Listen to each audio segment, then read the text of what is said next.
안녕하십니까. 한국택시정책연구소의 이선주입니다. 오늘은 앱미더기 관련해서 몇 가지 정보를 함께 나누도록 하겠습니다. 손님 타면 주행 누르는 건 모두 잘 아시는 문제고요. 도착해서 지불 누르면 되고요.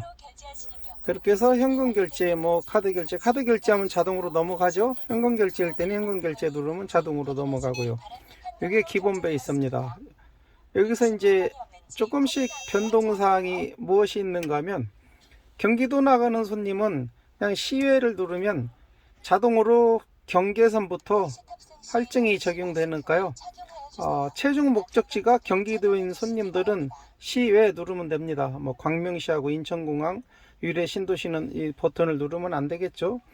설령 시내를 가는 손님이라도 잘못 시외 눌렀어도 시외를 안 벗어나면 요금 적용이 안 됩니다. 그래서 시내 가는 손님도 시외를 눌렀다고 해서 크게 잘못될 것은 없다, 이렇게 말씀드리고요. 그리고 이 메타기 기능 중에 이 특별한 기능이 이제 몇 가지가 있습니다.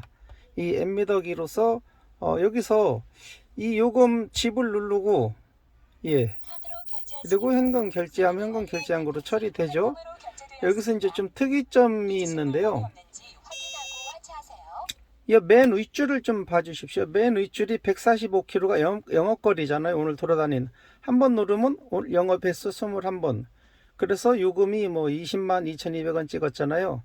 이것을 초기화하고 싶으시면 두 번 터치하십시오. 따닥. 그러면 초기화할까요? 물어보죠. 예. 그럼 이렇게 0이 됐죠. 시작할 때 이걸 제로화 시켜놓으면 오늘 몇 킬로 영업했고 총 매출이 얼마인지 확인할 수 있잖아요. 그리고 어떤 때는 합산을 안 하고 싶을 때가 있습니다. 제가 주행을 눌렀습니다. 그리고 지불을 누르고 현금 결제를 그랬으면 오늘 합산 요금으로 위로 올라갑니다. 그런데 이 합산을 시키지 않고 싶은 요금이 있어요. 오늘 수익금이 3,800원이 올라갔잖아요. 이 따닥 눌러서 제로를 시키겠습니다.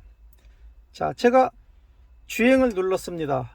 그런데 이것은 그냥 손님이 아니고 잘못 누른 거예요. 그럼 이거를 합산시키면 괜히 오늘 매출이 많은 걸로 계산될 수 있으니까 이럴 때는 그냥 빈 차를 누르십시오. 그러면 오늘 총 수익금이 올라가질 않습니다. 다시 하도록 하겠습니다. 주행을 눌렀는데 이것은 돈 받은 금액이 아니에요. 그럴 때는 그냥 빈 차를 누르면 합산이 되지 않습니다. 오늘 매출에. 이런 식으로 관리하는 방법이 있고요. 그 다음에 이제 최고 중요한, 오늘 영상에서 최고 중요한 부분을 말씀드리도록 하겠습니다. 12월부터 호출비가 결정나지 않습니까? 최고 피크 시간에는 4,000원으로 결정나고 있는데요.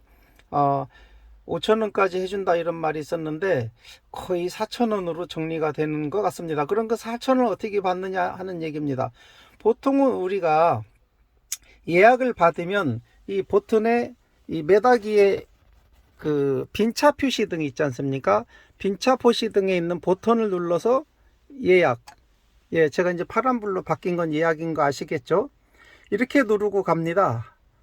그리고 도착을 해서 이제 메달을 찍으면 이게 없어지죠. 그런데 호출비를 받기 위해서는 어떤 조치를 취해야 되는가 하면은 이 호출 버튼이 있지 않습니까? 지금은 우리가 호출비가 주간 1,000원, 야간 2,000원을 받을 수 있잖아요. 근데 이제 콜센터에서 못 받게 하니까 못 받을 뿐인데, 이제 앞으로는 이제 호출비를 받을 수 있기 때문에 어떻게 해야 되느냐? 호출을 누르면 자동으로 이제 호출비가 올라갑니다.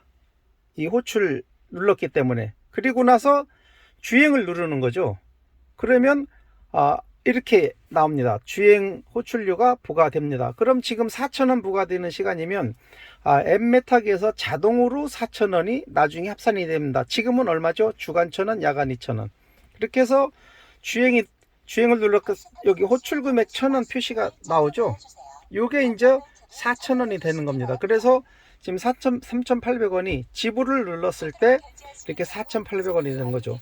그러니까 앞으로는 호출 받은 시간, 피크 시간 밤 11시에서 새벽 2시에 호출비가 4,000원이 붙으면 기본 요금 4,600원에 8,600원이 기본이 되겠죠. 그 시간대에는. 그래서 호출을, 그런데 문제는 여기서 어떤 문제가 있는가 하면요, 이 매타기를 보도록 하겠습니다. 제가 빈 차잖아요. 이 빈차 표시 등을 예약으로 바꾸고 승객한테 도착을 해야 승객이 이 차가 예약된 차라는 걸 빨리 발견할 수 있잖아요. 지금 파란불이 깜빡깜빡하는 거는 예약 등이 들어 이렇게 예약 등이 깜빡깜빡해야 이 차가 내가 예약한 차구나 하고 승객 눈에 빨리 뜰 텐데, 여기서 이제 예약 등을 먼저 누르지 않고 호출을 먼저 눌렀을 때는 어떤 문제가 생기는가 하면, 호출을 누르면 매다기가 꺼져 버립니다. 호출 버튼을 누르면 빈차 표시 등이 그냥 꺼져 버립니다. 예약불이 안 들어오고요. 그래서 이 호출을 언제 누르느냐 하는 게 오늘 영상의 핵심입니다. 자, 다시 해보도록 하겠습니다. 빈차로 바꿔놓고요. 예, 주행 호출료가 부과됩니다. 그렇게 해서 빈차를 만들고요. 자, 지금 빈차 불 들어온 상태입니다. 예, 빈차 불 들어온 상태인데요. 이 상태에서 제가 이제 4,000원 호출료를 받는 콜을 받았어요. 그러면 호출을 먼저 누르지 마시고 빈차 표시 등의 예약 등을 먼저 누르십시오. 이렇게 예약 등을. 그리고 나서 승객을 만나고, 이제 예약 등을 켜고 가서 승객을 만났지 않습니까? 여기 가서 그냥 주행을 누르면 호출비를 받을 수가 없죠. 그러니까 승객이 탈 때, 택시에 승객이 호출한 승객이 타면 호출을 누르고 주행을 누르면 그때 이제 호출료가 부과되는 거죠. 이 순서를 아시겠죠?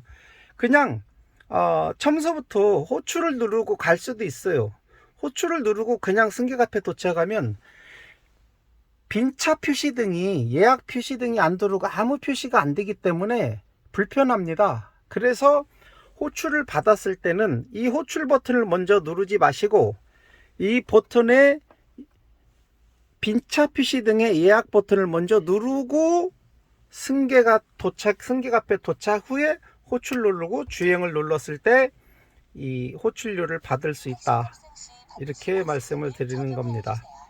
예, 오늘 그 앱미더기에 대한, 앞으로 이제 조금 더 개선이 된다면 이렇게 개선이 되면 좋겠죠.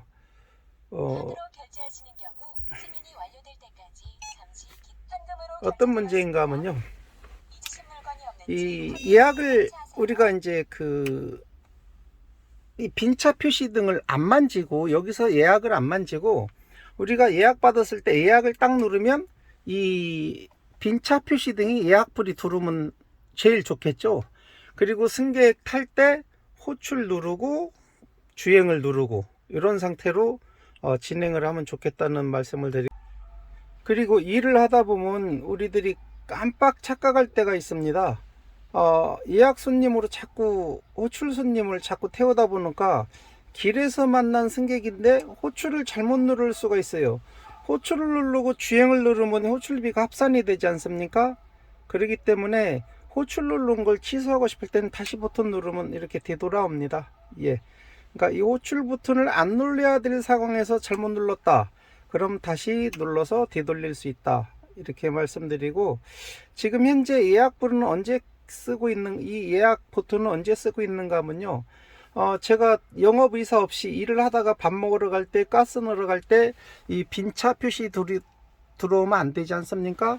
그럴 때는 같이 보도록 하겠습니다. 예약 버튼하고 빈차 표시 등하고, 예약 버튼을 누른 순간 빈차 표시 등이 사라집니다.